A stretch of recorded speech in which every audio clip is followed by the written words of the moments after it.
Hola, soy Super Aitona. Tengo muchos años y de profesión soy un héroe. Me gusta ayudar a la gente, combatir a las personas que quieren hacer el mal e ir al cine a ver películas de dibujos animados. Muchos son los que me temen, otros muchos los que me respetan, pero aún mayor es el número de gente que no sabe quién soy.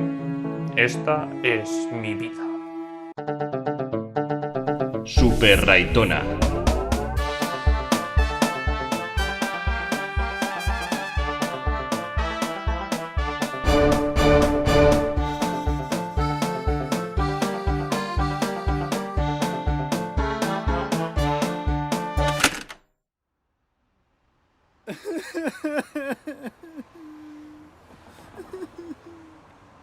¡Oh no! Un niño necesita mi ayuda. ¿Qué te sucede, niño?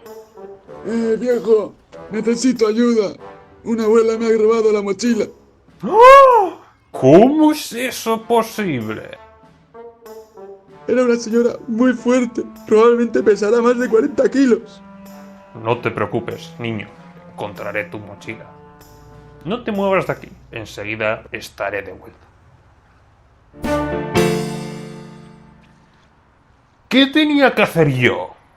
La mochila del niño. En marcha, Super Aitona. ¿Pero qué ven mis ojos? Esa abuela lleva una mochila. Señora, ¿esa es su mochila? ¿Y la mochila? ¿La que llevo yo? ¿La que he robado a un joven? Sí, es mía.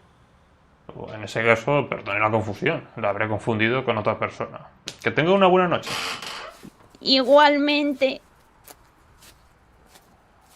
Espera un momento. Acaba de decir que esa mochila se la ha robado a un joven. Por lo que, si se la ha robado a un joven, esa mochila no puede ser suya. Y es del joven.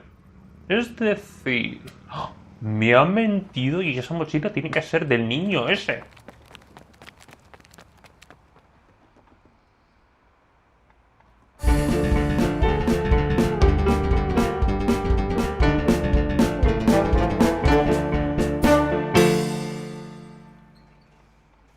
¡Socorro!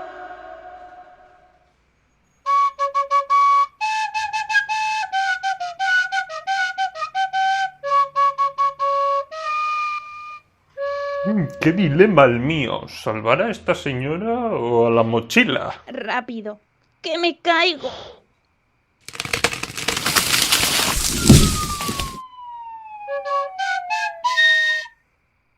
Me has salvado a mí, una ladrona, en vez de la mochila. ¡Qué gran corazón tienes, Super Aitona! Soy una persona que sabe diferenciar las buenas personas de las malas. Y usted es una buena persona. No se merecía morir así. Gracias, Super Aitona. Te estaré eternamente agradecida. Adiós. Bueno, ya va siendo hora de volver. Se ha hecho tarde. Espera un momento. ¿Quién me ha robado el reloj? ¡Maldita bruja!